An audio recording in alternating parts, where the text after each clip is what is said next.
Delighted to be joined today by Callum Elson. He talks about his journey from footballer at Leeds United Academy to making the transition to athletics. He is now a sub 4 minute miler at American International College with real big aspirations for the future. He has a really interesting perspective on how he believes the sport has to drive itself forward, the team angle of it, and also his work with the Distance Project, his Instagram handle. So hope you enjoy this one, guys, and any questions, as always, shout.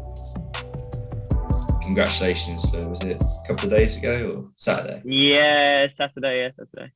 Yeah, nice.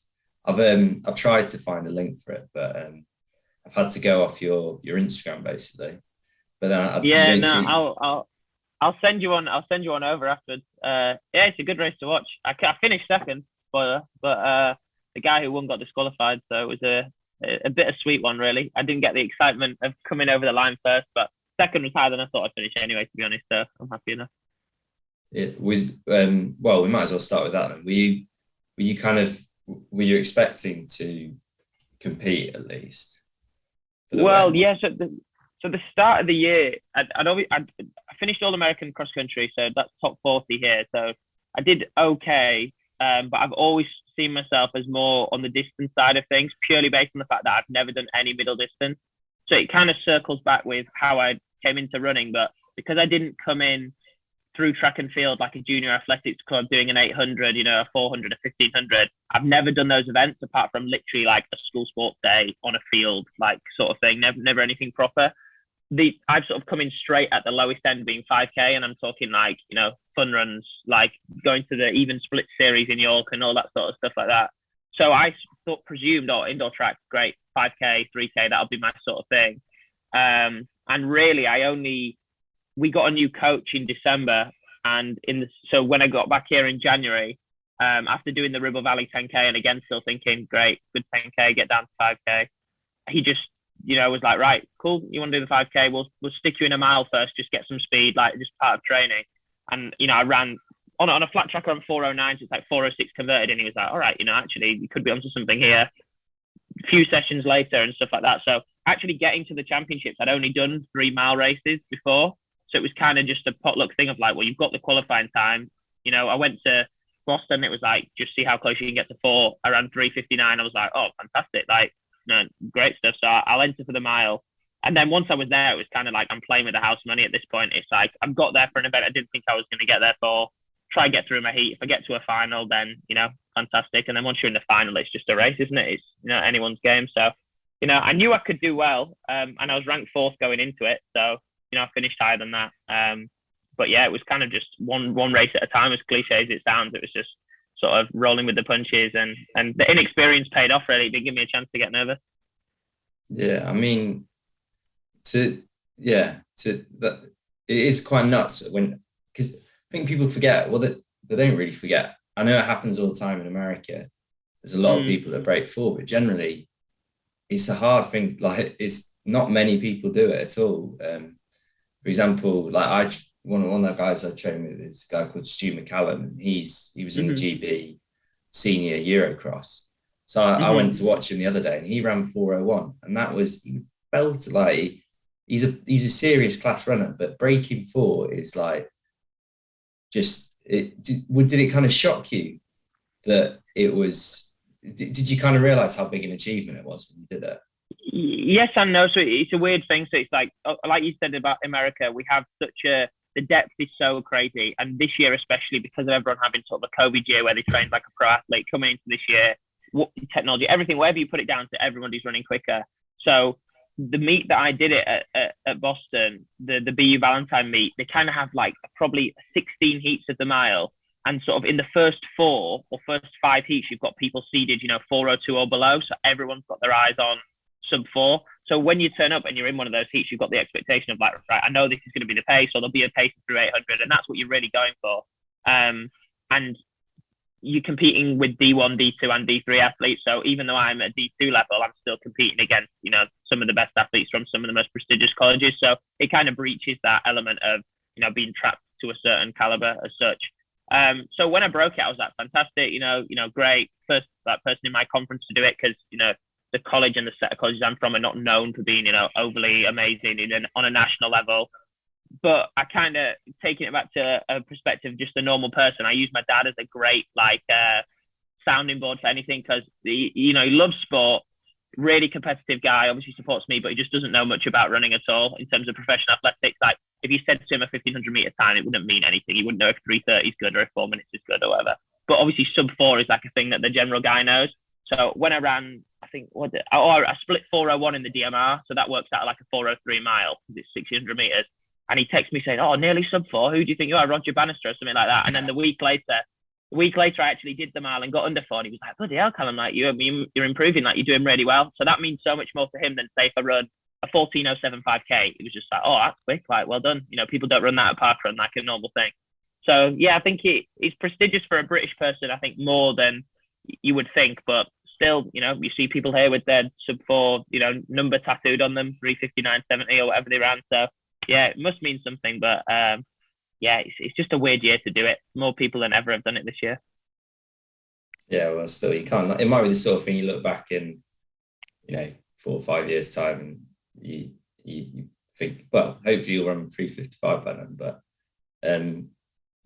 do you think that you'll be sticking at the mile then, or? I mean, probably right now, because it's easier to go up than to go down. So for the outdoor season, I'll probably even jump in at 800 just to do it basically, and just to see what I can do. And we've got a Clement, a French guy that's in our team. He just came second at the national champs in 800, so he's really good. So if I can help him out, pacing, training, whatever, and then probably the focus will be 1500, because that seems where I'm strongest at the moment. Try and get the 5K down, and anything upwards, fantastic. But yeah, it seems like for outdoor it'd be the 15, and then when I return to the UK in the summer, that's ideally what I'd like to do. Try and for the first time get into some BMC races at a 1500 or whatever, and race some of the top guys and just see what I can do, because that's always something that when I was in the UK and I wasn't at that level, I was looking, thinking, oh wow, like that'd be great, or they're sort of the top guys, and now hopefully I'll have the time to be able to come back and go, yeah, I've got a 341 or a 342 or something, and be able to get into those 1500s. So yeah, I just trust my coach really, and just if he says, look, you can do this. I used to not believe him, and now I've done what he said, so I kind of just trust him and go, yeah, you said I could do that, so I'll go for it. Yeah. Well, in terms of like rewinding it all the way back, sort of, can you tell me a little bit about your background in football, and then also maybe touch upon why you didn't think that you had that sort of short speed pace?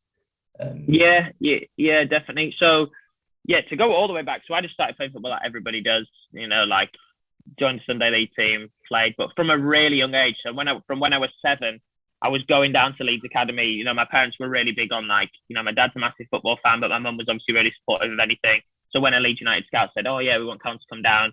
So from about 7 all the way until I was 13, 14, I was at Leeds Academy playing, Monday, Wednesday, Friday, Saturday, no time for any of the things. I did, the PE and all that sort of thing, but like, I was just really heavily playing football. And then same when I sort of, even when I had a few years when I came out of the academy system, I was still playing schoolboy football. So playing for the county schools, playing for Leeds schools. So again, it was like, 3-4 times a week, multiple teams.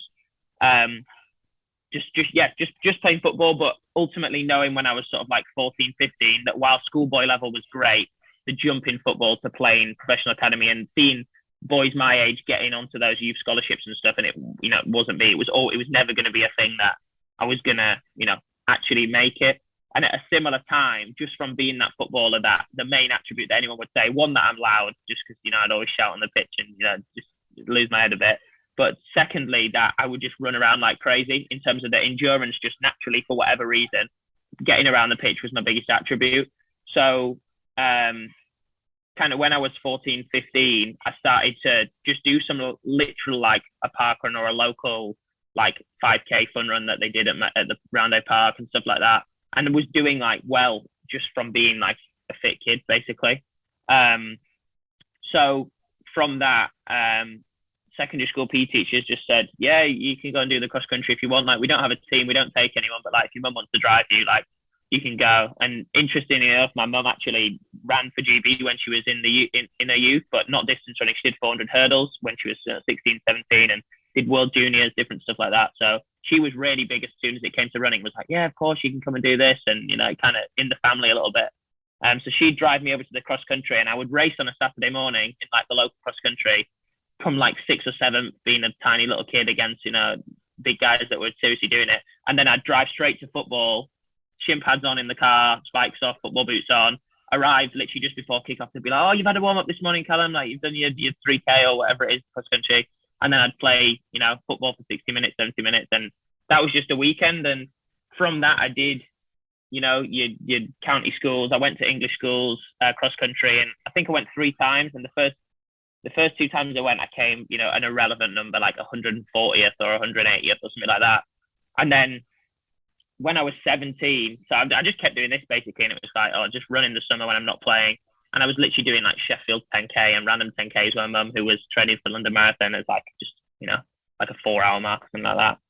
And when I was 17, I just went to English schools for the last year as a senior, and out of nowhere just came 14th, like ran really well. And the people that were ahead of me are like, you look now and it's like Tom Mortimer, George Mills, Angus McMillan, like they're all within 1 or 2 places of me, who are obviously now some of the best runners in GB, some running professionally. So whether that was a mixture of hitting puberty and just being stronger and being like, wow, I can do it, whether it actually was cumulative, you kind of been doing some training now. I just ran really well and was kind of like, yeah, Jesus, like that's actually pretty decent. Even at the time, didn't realize how good it was now retrospectively. But yeah, that put me in kind of at the perfect age of realizing I had some talent for running, and also realizing, yeah, you're not going to make it at football. Like it's not really a thing. So the balance shifted quite a lot. And I started to kind of outside of the football season, start training properly, not properly how I would now, but started actually, not just going out twice a week and running as fast as I could, learning about running, structuring some sessions, joined my local running club, which again, the most supportive, lovely people in the world, but at the time wasn't, a high caliber club. It was very much like a jogging club, if you will. And yeah, that's how I got into it pretty much. Yeah. I mean, I'm looking at, I've got your results from the English schools 2017. And yeah, like you recognise a lot of names. You've got obviously Matt Willis. He's not running as much now, but I mean, he was like an absolute stud as a junior, wasn't he? Ben Dykstra, Tom Mortimer. You've got Tiernan Corkin just behind you, which was he was in the mile final, wasn't he? In the Div 1. 800. He came 5th, yeah. Yeah. Yeah, it's pretty stacked, but yeah. Did that shock you, that performance? It did because I went obviously I won the county schools, but like it was just at a high school. It wasn't a particularly great field, and how the age groups work with having a younger age and an older age. When I was the younger one, Emil Kerez was always the year above me, so he would like destroy everyone and be like, wow, like he's the guy. So when you'd go, you'd be like, oh, hopefully Emil can come in the top 10, and we'd just fill the numbers in the 150th or whatever. But for some reason that year, I'd actually won the county. So I think I just thought I'd won the county because not many people had turned up and it wasn't like a very good field. And, honestly, it probably wasn't. So I kind of went as the number 1, got to start on the front line, which, English schools makes a big difference. So I think I naturally, as I've learned, I like running, but I like racing a lot more. So I think I just went off and went, let's, do whatever. So it probably shocked other people more than me in terms of like, Kevin Husty, who you obviously know Ethan, like his dad was the team manager for us and stuff like that. I think they were like, oh, bloody hell, like, that is pretty high. So yeah, that was good, but not good enough for me to think, oh, let's start doing running, go and join Leeds City, the best club in the country, arguably, which is right on my doorstep or anything like that. It was just start training a little bit in the summer, but kept playing football, went off to uni and played football for 3 years. So yeah, it was impressive, but for some reason, if I could go back and shake myself and say, bloody hell, you could be onto something here, then I probably would, but it's not how it worked out. So did you went to Durham after that? Yeah, I went to Durham. Yeah, and you didn't, I was at Durham I graduated probably a couple of years before you came, but oh, nice. I just played football as well. I didn't run. But why did you decide to just because you enjoyed the football more, or? Yeah. So, what college were you at Durham? Oh, I was in Castle. Okay. But, yeah. So I was at Collingwood, which as going, you'll know, like from your perspective, then like it's just football crazy and sports crazy. So there was one thing, like I always wanted to play, but interestingly, I didn't choose to play for the uni team initially. So I was like, I'm going to try and have more of a balance with running, and I'm going to run for the uni team and still go to books and do that. And was training a couple of times a week, just like, fartlek sessions, and I'll play for the college team.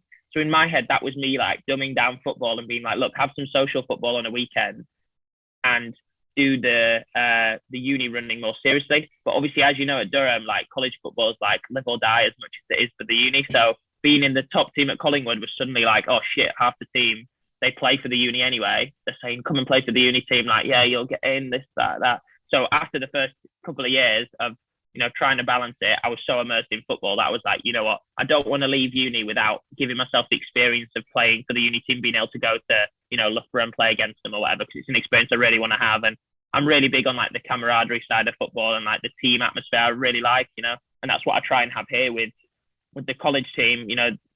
Track and field's such an introverted sport sometimes, I think, and you get really dedicated people that you don't always have that team element. And I think that's why so many people are attracted to America, because it seems like in NCAAs you have that team atmosphere. So that's something that I'm always trying to put on people here. It's like, come on, lighten up. Like, let's arrive to work out 10 minutes early and have a bit of banter while we put on our spikes and stuff. Let's not just, get there and do 10 times a K and leave. Like, what's the point? So yeah, I just played football just because I enjoyed it. And, luckily I was pretty good. So I got to play at a decent standard, which, was enjoyable because some of the guys I was playing with, really good guys. And yeah, it was only graduating and knowing that, what do I do with football now, that I was like, okay, on to the next thing. Yeah. Well, so from your experience of a footballer looking outside in on athletics and sort of getting involved, but more like football was your main sport, did you have a view of running as because it is like I played football at uni because it was more fun. And it was the team aspect. Yeah. It was the mates. It was did you have a view that sort of running was didn't have that? Yeah, I would say so, far more than comparatively to football. Yeah. So even Mike, because I wasn't in an athletics club as a kid, that's probably why I had that view, because for me, running had always been an individual thing that I would do.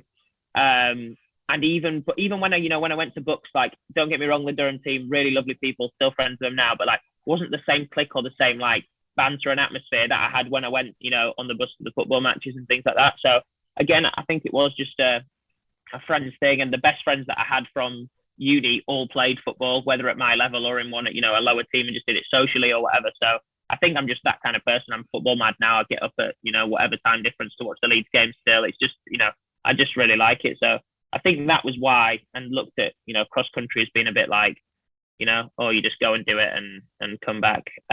Which, I don't think that's necessarily wrong. In a lot of cases, that is what happens, but, more and more people are trying to make it different, which is good. Yeah. It seems like there are pockets all across the country. Like, for example, if you said you didn't go to Leeds City, you went to Roundhay Runners or whatever, judging for Parrot Town. Yeah. I mean, it sounds like there are pockets that maybe if you'd been, if you had gone down to Leeds City and you'd seen like a big group, and they do almost have like a, football club atmosphere a little bit. Do you think that sort of running does have have you found that at uni or at AIC? Have you found that running does have this like real team side to it, which is kind of massively 100%. And thinking back, if I'd gone again, people like Emil that have gone to amazing things, and then younger people than me like Josh Dickinson, Ethan Husty, like they're all training in that Leeds environment now, and you only have to look at their social media for 2 minutes to see the camaraderie that they have when they're all training together. And it's good that people can see that through Sweat Elite and different things now, where you get an insight into actually seeing what running is like. It isn't as simple as just turning up to the track and doing things. So yeah, whether it's in hindsight or whether I'm just like slightly different personality now, like I really, see the team element of it, whether you're doing the same event as someone or a different event and just being down at the same track or same workout. But I just think it's a slightly different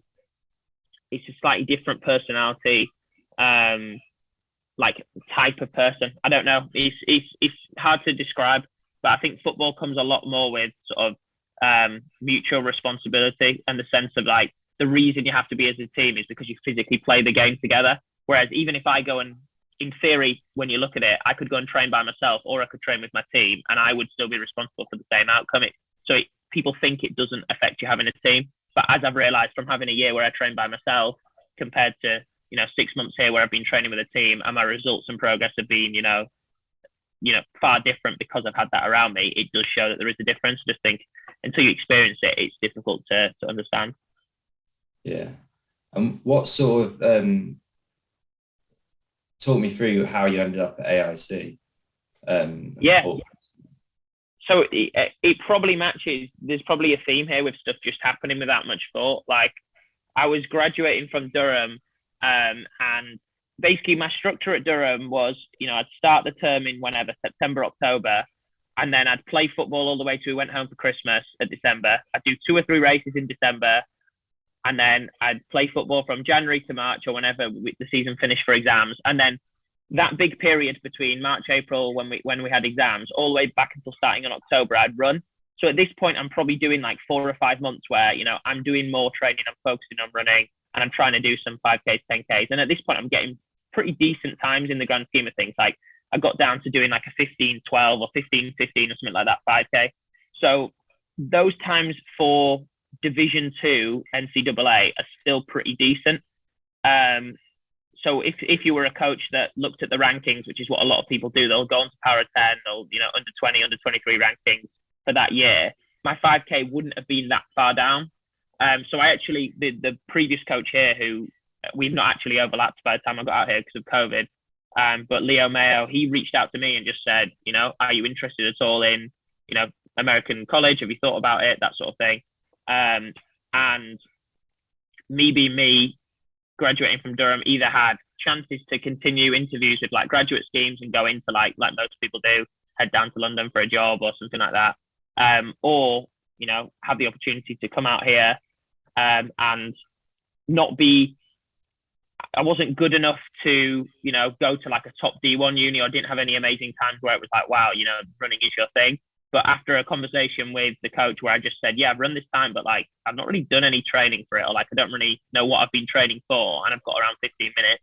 He was like, look, like, if you come here in this environment, I think we can get you down to a level where you're going to be, good enough for us, if that makes sense. Like, you're going to be competitive at the conference level. You're going to score some points, which is what they want. I don't think they could have envisaged that I would have gone on to the times that I have and really pushed on in that sense. And that's the same story with a lot of people that we've got here in the team.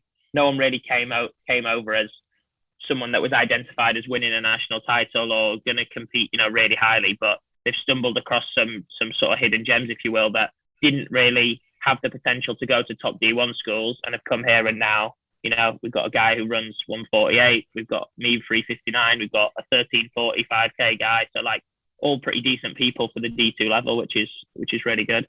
So yeah, he just reached out, and I had about 2 months before I needed to decide job, come here, do whatever. So I just thought, what, it's lucky enough to get a scholarship.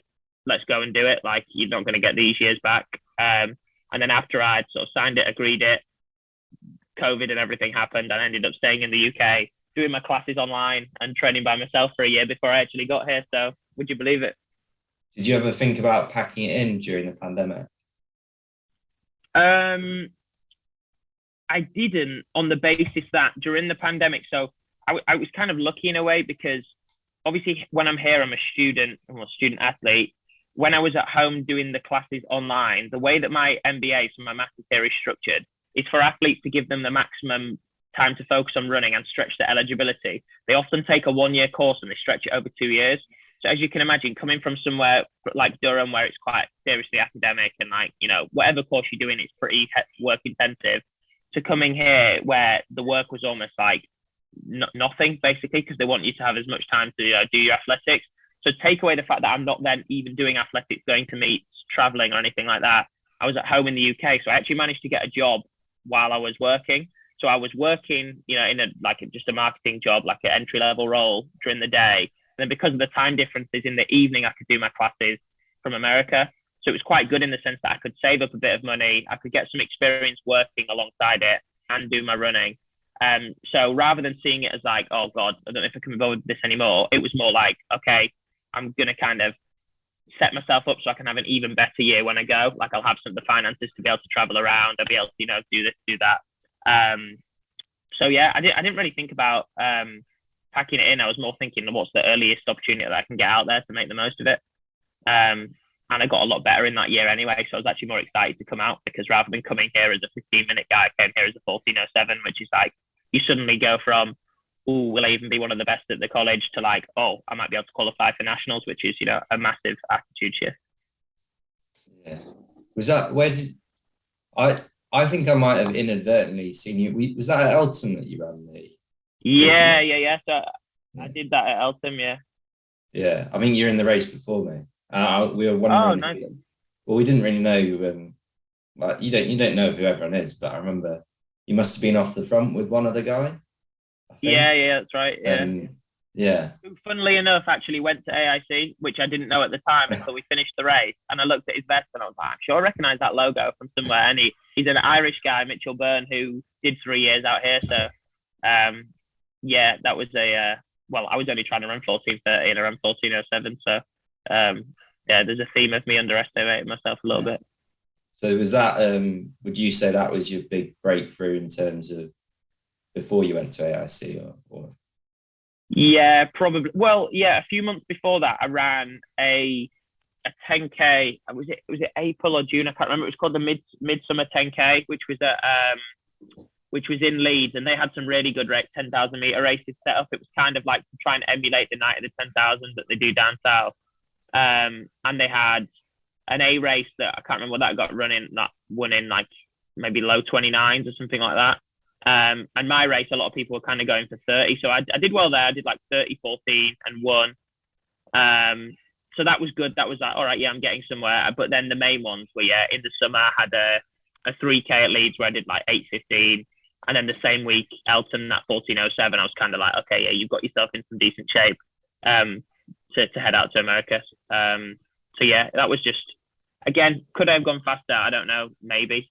But I was kind of just coaching myself, and it was one of those things where just got to the best point that I could. Did you have that confidence that when you fully committed to running that you were going to kick on quite a bit? Yeah, I knew that I could definitely do something. I just didn't know. I just didn't know how much. So I was sort of like, yeah, look, I'm going to go for these things and set some times of like just little goals of right, okay, let's get under 31 first. Let's, get under 15 and those sorts of things, like anyone would if they're running. I didn't know how much I could progress, and still now I don't know how much I could progress.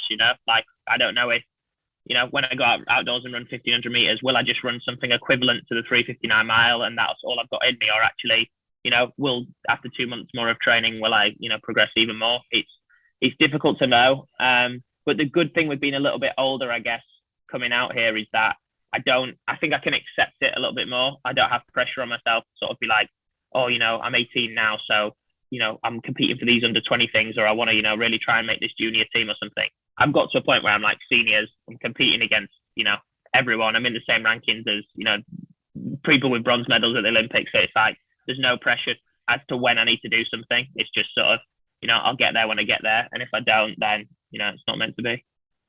Yeah. And what sort of was the inspiration for starting the Instagram handle?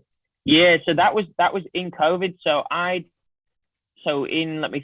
In 20, when did I graduate? 2020. Yeah, so I was supposed to head out to America in August 2020. That was the initial date. But everything with COVID, and basically because I'd never been to America on a student visa, I had different rules to if you were returning. So it basically meant like you can't enter. So it got pushed back to be the January 2021. And then when that fell through, I was like, okay, now I'm not going to be able to go until, I had a big duration of time until I was going to be able to go again. So I was like, I need some, I felt that kind of like, I'm by myself training. I'm not like, not got a group or anything like that. I'm not at a level where I can, reach out to anyone and be like, oh, I've run 13, whatever. Can I join your group? And they'll bite your hand off and, Testament will welcome me with open arms down to the track. It was just like, kind of just got to do my own thing. So it was mainly for like accountability reasons of like, right, I'm going to start this and I'm going to say, this is what I'm going to do. And this is what my progress is going to be. And I'm going to use it as a way to be like, right, once you put that out there, you can't bottle it. So I even do it now, to be honest. Some days if I've like, if I need to double, for example, and I've got like a workout or I need to do an evening run, if I put on my story, like, that I've done 5 miles and I've got to do 6 later, and 100 people see it, I'm like, well, you can't put all that 6 now. Like, you can't put it off or whatever. I'm like, you got to just go and do it. You said you're going to do the 6. I'm just that sort of person. So that's why I started it, really, for accountability, and then also to try and like bring a different spin on like the grassroots. Sounds so cliche, like it wasn't that thought out at the time. More just like people that aren't professional, but people that are just decent, like kind of like sub-elite maybe is like the word, where it's like, people that are trying to get under 16 minutes, 15 minutes, like those sort of times where you're not at the top end of things and you're not going to be winning loads of races, but also you're not just, like running for fun or like jogging, if that makes sense, sort of thing. Like people that are actually competitive, take their running seriously, but also have a job or are also doing this or something like that. And I think I've found that like niche pretty well in terms of the people that engage with me a lot are those people where they want to try and find, little marginal gains and do this and do that, but they are really seriously training, or they have a training plan that they stick to. And, I think there's a lot more being done for those people that are, wanting to relate to each other of like, well, how did you get fast? Like, how did you go from 16 minutes to 15? I'm really interested. Like, what do you do?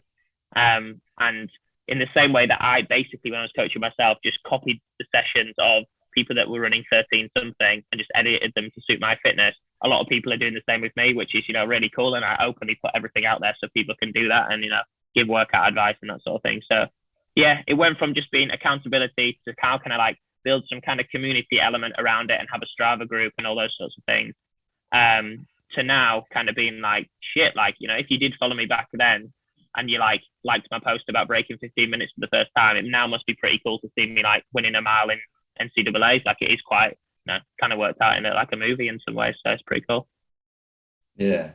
And I'm not saying it's at the point now where it's, completely like financially viable or anything, but it does give you that kind of, you could hope you could have ambition that it can turn into something which gives you that flexibility once you leave AIC to take your running seriously, but also maybe move into the sport in a, semi-professional way. Is that? Yeah, exactly. So it's like you said, like now it's not at the size, it's not got the mass where that sort of thing can necessarily happen. And with being in college athletics at the moment, that I don't necessarily need that. But if there's two things that I've noticed about how sport is moving at the moment, is one is you need something more than just being good, because like brands or like people that want to work with you or just anyone in general right now, running a fast time, like, East Africa is the best way to look at it. It's like how many fast guys are out there that don't get noticed compared to a British guy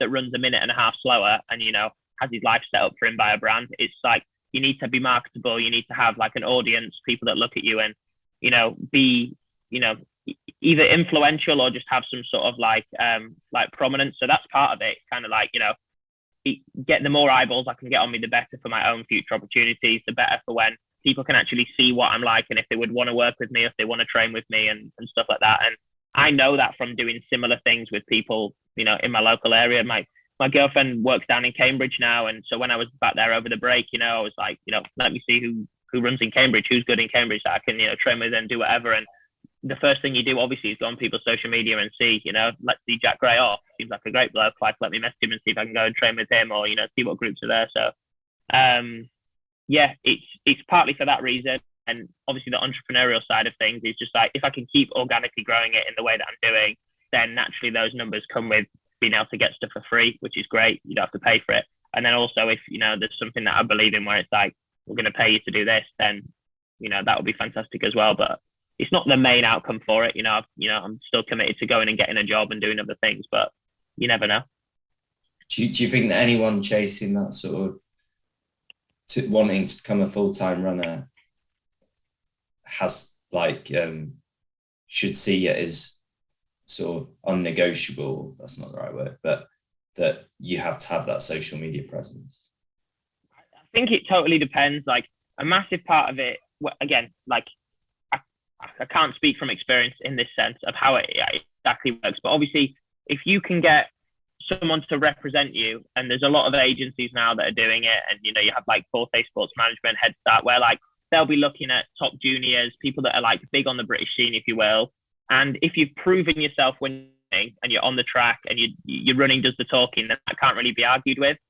But it depends on what sort of person you are, in the sense that the level that I was at, hopefully soon now I'll be higher, but like I can't be in BMC A races, or I couldn't really be. I can't be at British champs on TV. Like hopefully, when I get back, I'll be at that level. But there was no way for me to put myself out there.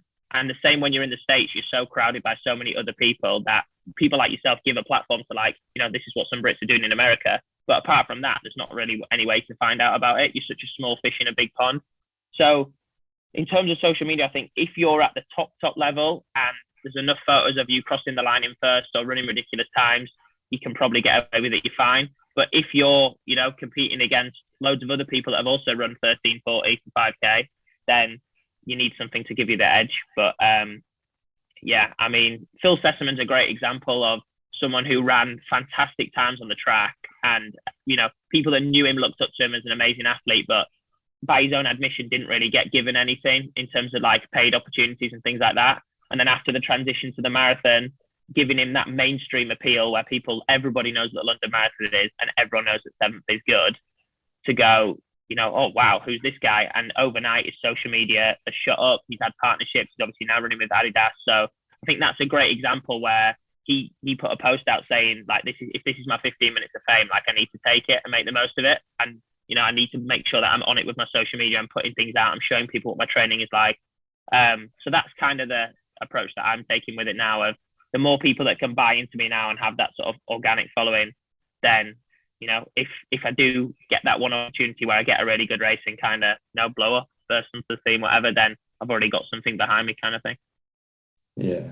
No, it's really interesting. What's the sort of, I suppose you haven't probably had much time to think about it, but what is the goal? What is the longer term ambition? Or are you just taking it each step as it kind of comes? Yeah, I'm taking it as I go. And like, even now I'm working out, what events I'm going to be best at and like that. But ultimately I want to, if I can get a GB vest, get an England vest, that would be fantastic, because that'd be a really big step in terms of I really like it when I hear of people never getting it as a junior and then getting it as a senior. I think it's really cool. And there's a lot of athletes that have done it. I think I was listening to a podcast with Holly Archer, and she was saying how she never really did anything amazing as a junior and was a little bit older when she then, broke through and got it. So I'd love to do something like that in, whatever I can get it in, basically, which would be fantastic. And then just, compete in the races where, as stupid as it sounds, where I've looked at them and gone, bloody hell, like, that's a really good race. So how cool must it be to run in that? And looked up to those people. If I could just be one of them people and get into those sort of races and be competitive, then I think that'd be great. And if that then unlocks further opportunities, and, if someone goes, here, we're going to give you this amount of money, run for the year, see what you can do. Or if I work out a way that I can self-fund it, work freelance and be able to, go to altitude for a month a year and just sort of have that sub-elite kind of part-time runner, part-time working sort of life, then that would be great as well.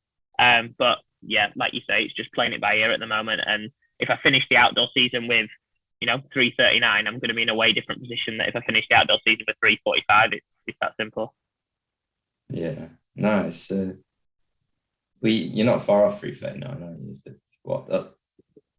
Yeah, doing it's easier than converting it, I guess. But yeah, I'd like to think I can get close to 3:40. Yeah. Yeah. I've got a few more. I don't want to keep you. No, it's all good. Don't worry. Is it all right if, like, max it goes to like 5:2 or something like that? All good. Yeah. So you touched on your mum doing junior worlds as a 400 meter hurdler, just so that I can look it up afterwards, and I might include whatever it was in. What was her maiden name? Sarah Elson. So it was Elson. Sarah without a H though, so Sarah technically. Yeah. I wonder if that's on Para 10. Do you reckon? Well, you'd know, wouldn't you? I can't remember if it's on Para 10, but it'll be 90. So I think I can't remember the dates of everything, but the English schools that she won will have been 1989. I think, if you want to look that up, 1989, because she did it as an extra year at school, as she regularly reminds me. Basically cheated, but there you go. And so you're doing a bit of coaching yourself, and that's right. do you think you've got a training philosophy, or are you kind of just learning it? Yeah, I'm sort of developing it, I guess. Like the big thing that I take away, and the big thing that I try and tell people, is the focus on volume. I don't think needs to be as big as you imagine. So a lot of people, especially when they start running or they try and take it more seriously, is they think, oh, I'm just going to add 10% to my miles every week. I'm going to go up in increments of 5 miles. And just running more is great, but only to a certain point. And I think you'll plateau very quickly if also like you're not intelligent about the sessions that you do. So my mileage has never been high, and kind of like the way that I see it is like, if my running age, if you will, is not that of a 23-year-old. My running age is, only a couple of years from when I've been taking it seriously. So doing everything off sort of 60 miles, 65 miles, when, you've got 17, 18-year-old kids that are doing like 80, 85 miles a week and getting similar results, shows that it doesn't need to be volume. But my big thing is just, if you can consistently put together 2 hard sessions a week, one of them a little bit harder than the other, a decent long run where, you're doing like 25% of your weekly mileage in that run, and just filling the gaps with easy running to field. It's all about putting that together consistently. And I've done that for 3 weeks before and nothing's happened. And then I've put it together for 9-10 weeks and I'm getting the best results I've ever got. It's just, putting them on top of each other. But yeah, the biggest thing for me is just the volume. Like, I think people are quick to do loads, quick to do doubles, quick to, write themselves big sessions, 5 times 2K. That'll be a great session to do. It's like, well, actually, you might be better off doing 5 times 1K and making it quality than thinking you need to do a big session and, have it on Strava. So yeah, not really a philosophy as such, but yeah, just I'm not crazy on volume. Well, I mean, it is a bit of a philosophy, I suppose. It's quality over quantity. Do you wonder whether a little bit of that is that you maybe got naturally a bit more talent than some people? Yeah, it probably is. It probably is. And I think I'm the sort of person where, because I like to work hard at whatever I do, maybe I downplay how hard I do work, in the sense of like, of course I'm talented and I've managed to do things, but I'm such a student of the sport. Like, I'll spend hours on YouTube watching every race I can of anyone that I think is half decent, to work out what they did, why they did it, what they should have done next time. I probably annoy the coach so much by asking like, well, why are we doing that? Like, I'm not saying you're wrong, but I just want to know, why should I do this? Or why are we doing this recovery? Or why is it a float, not a jog? Like, what's the difference? Why should I take this? Blah, blah, blah. So yeah, it's one of those things where I guess I probably am talented in some aspects, but also I think I'm just, I just love running. So I'm trying to work out like everything that I can do to improve. And even now, I raced 2 days ago, and I'm already thinking about how, rather than finishing second and winning because of a disqualification, how I can be first in the 1500. Like, what are we going to do different to make sure that I don't get beat in the last 30 meters of the race again? So yeah, one of those. Yeah, I was going to say, what are you going to do different? But I was going to say, but I mean, the guy who was disqualified, he's not going to read this, so I'll never find out. But I'll save that anyway. But well, yeah, like, there's nothing special. I'm just going to do more of the same. Like, if I could just put together the same block that I did, obviously the actual individual sessions and stuff are going to change, but it's literally, I'm 100% sure that the results this indoor season are just a product of consistency, because it's the longest period of time. Cross country was great. It was the longest period of time I'd had doing 2 hard sessions, a long run a week. This is the next longest period of time. I'm convinced I just got to do the same again. And if I do it and don't get the results, then maybe something needs to change. But yeah, it's not going to be anything crazy or scientific. Yeah. Just a few quick ones. What was your position in football? I played centre mid primarily, but we'll have to have it on record that for uni I did play left wing back, because they won't let me live it down if I say I wasn't good enough to play centre mid. We had some good players. Good position, left wing back. That's what I played for. Yeah. Yes. And do you sound like you have a lot of different people that, I mean, you say you watch a lot of videos of people racing, but do you have generally anyone who inspires you in a running sense? Let me think. I don't know let me try to think of it individual. I don't know. There's probably 2 ways to look at it. Is one, I love seeing, like, I love watching the Brits more than anything. So like even if the caliber is not as high, for example, I'm more invested in British running than watching the world stage and seeing Americans or whoever do well. So watching people like Mark Scott, I always used to, well, obviously still do think it's cool, but I always used to think how great it was because he obviously went to college in America, did that, has moved on to a good team, but still wasn't scared to come back and do British races. Like I used to see him at the Ribble Valley 10K. His brother is pretty much identical 5-10K times to me, so we always were racing each other locally and stuff like that. So he's definitely someone. But then on a different level, I like seeing the people who the teams that are setting up like Tim Manley and stuff like that, where it's people finding a new way to kind of live a professional athletics lifestyle, like in the entrepreneurial way. I think that fits a lot with like the thing that I'm trying to do. So there's a team in Texas called Railroad Athletics. Hayden, the founder and coach there that I've chatted to, and a few other different teams that are the big American thing rather than British, but they're finding a way to be professional essentially in athletics by setting up a business around it. And that's something that I'm just, through my own interest, I'm really interested in. So I look at that stuff a lot. So it's like it's less the times and more the like stories behind it a little bit. Yeah, 100%. And that's just, I just like that sort of thing. Yeah. And do you see that as the future of athletics? I'd like to think so. I'd like to think so. I think teams is a big thing. Like we have New Balance Manchester, which I remember everyone was sort of like, everyone thought that was fantastic. And now we have obviously the hubs setting up with either the UK funded ones or just where there's a collection of good athletes. So like you can see that in Leeds, in Cardiff, St Mary's, where they've got really good ones. And universities is starting to become more like America. Like you saw the Birmingham be up for a battle this year at Bucks and stuff like that. It's getting more of that team element, but we just need teams, which obviously I know you need sponsors and stuff like that, but I think whether it's done regionally, whether it's done by brand or whatever, the more groups of people we can get together that are fully funded and supported through whatever means, I think it would really skyrocket it because you've got high school kids here in America that will, the main thing on the Christmas list is like, the $50 t-shirt from Bauman or from wherever, so they can wear it and be like, that's the running team, if you will, that I support, which is so along the lines of football, rugby, everything like that. I'm not saying people are going to be walking around with, Sesaman number 9 on the back of the t-shirt, but like, it's that sort of thing that I think we need to get down to. And, it needs investment from companies and stuff like that. I know money doesn't grow on trees, but it'd be good if we could get to that point.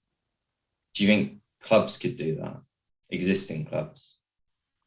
I don't know. It's again, like, I don't want to speak in terms of like me knowing exactly how the system works of, who does whatever. And the biggest thing about athletics clubs in the UK seems to be that it's so volunteer run, which is fantastic. And it's probably the best thing about sport. And there's so many people that give so much back, and all the opportunities I've already spoken about, like going to English schools and all that stuff, it's all done by volunteers, which is great. But the difference here is that because they have the finances, you've got people in paid positions to, fulfill a certain service that they need to, complete, whether they're driven by a bonus. So get my athletes to this point, or, do this and I'm going to, get some finances out of it, or they're just paid a wage, to do it. I think that does make a massive difference because people have a different motivation, but also like they have accountability and like an expectation on them. You can't, volunteers do a really amazing job, but they're there just to look after the athlete, make sure they enjoy their athletics and they get to a really good level. Whereas here, I guess people have a different motivation of also how do I build the program? So it's not just how can I make Callum a good runner? It's also like, well, how do I make sure that this whole AIC program is doing well? Or, how can I get him onto the next stage of his career and all that sort of thing, which I think it just puts a different spin on it. Yeah. Well, there's a club that I think that you'd probably be quite interested in. It's called Belgrave Harriers. It's one of the London clubs, but they've basically got, it's very like their social media is very professional, basically. Mm-hmm.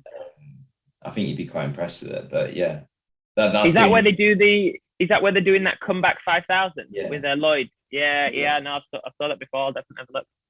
Yeah, but yeah, I mean, there's no, like, as you said, like the YouTube side of it's a really interesting one. But yeah, anyway, I don't want to take up all your time. I think just double checking that I've asked you everything that I wanted to, but yeah, you quickly, a real quick one on your coach. what's his? Is it? I've seen a picture of him. Is it? What's his name? Nick Aguila. Yeah, so it's Aguila. Yeah, he joined us in December, and he's the head distance coach. Yeah, good guy. Yeah, and no, that's brilliant. That's and you basically, well, you kind of, you're involved in the coaching yourself anyway, so you kind of talked about all the philosophy and stuff like that. But yeah, perfect. I will. I've got quite a busy week, so this will probably be Monday that it goes out next week. Yeah, all good. In terms of photos, I normally use Mark Hookway. He likes me to use all his photos, and I think he's probably got a few of you from the BMC, I imagine. Yeah, I definitely have some from BMC, so I presume it was him that took them. Yeah, I've got some from the 5K Elson for sure. But I might ask you just if I can use some of your Instagram ones as well. And then, yeah. Let me know. And I will. I'll mention your profile and put a link in to follow it or whatever. Perfect. But yeah, I'm thinking that's probably everything. But yeah, I approached you because I find it really interesting, that all that, and you know, you're telling a bit of a story about it, and yeah, you've got a lot of people rooting for you through that. So yeah, all I'd say is just keep it going and keep doing all that good work, and then yeah, hopefully. Thanks a lot. Yeah, but really appreciate you taking the time to have a chat. All good. No, much appreciated. And like I said, I've been reading quite a few of them. I saw the one on Sam the other day. So no, all good. And yeah, look forward to it. Yeah, brilliant. Thanks a lot, Callum. Great stuff. All right. See you later, mate. Cheers.